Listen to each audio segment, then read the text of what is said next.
Let's play hypotheticals here. If the Democrats were indeed to take the House of Representatives, what would the president do to react to that? If he was busy with executive orders and the like, with having a full run of the table with the Republicans in charge of Capitol Hill, what would he do in that event? Former Attorney General under President Bush 43, Judge Alberto Gonzales joins us right now. What do you think, Judge? Well, who knows? I'm assuming that the president's going to exercise whatever authority he has, either through persuasion or through procedures like executive orders or executive proclamations, and try to move forward to address the problems that confront our country. But obviously, his job as president will become much more difficult if the Democrats control one house, and so it just remains to be seen how he's going to respond, how he's going to react to that kind of situation. You know, some presidents are very effective at parlaying that to their favor.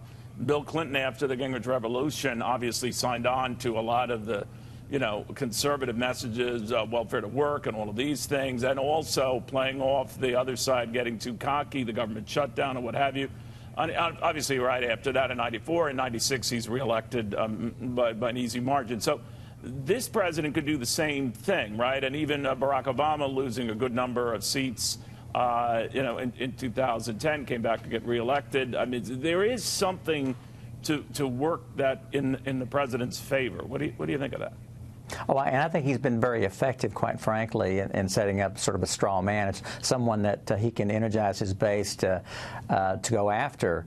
The other thing we can really account for, Neil, is world events. If something were to happen, like a 9/11 type of attack or something overseas that might really affect our national security, that's going to galvanize the American public. I think it'll galvanize Congress. We saw it after the attacks of 9/11, where Democrats and Republicans came together to support the president. So a lot remains to be seen in terms of what's going to happen, even if the Democrats do win the House. Maybe I'd like to tap your legal expertise here, Judge, if you don't mind. We've heard from Charlie Gasparino and others that if the Democrats were to take the House, they're going to be going after him to subpoena documents, everything from what he knew and who he knew about Russia et al. To tax records and the like. How compelled is he to do what they say? Well, if you're talking about interaction between the executive branch and the legislative branch, the president would have the ability to assert executive privilege. That is something that's been recognized by the Supreme Court. That'll be based upon a recommendation by the Attorney General that the circumstances exist for the president to assert privilege, and a recommendation by the Attorney General that the president should assert privilege. So that does give him a weapon to fight these kinds of requests. And obviously, there's always a dance between the executive and legislative branch with respect to access to information, and that dance is a slow one and it will take time.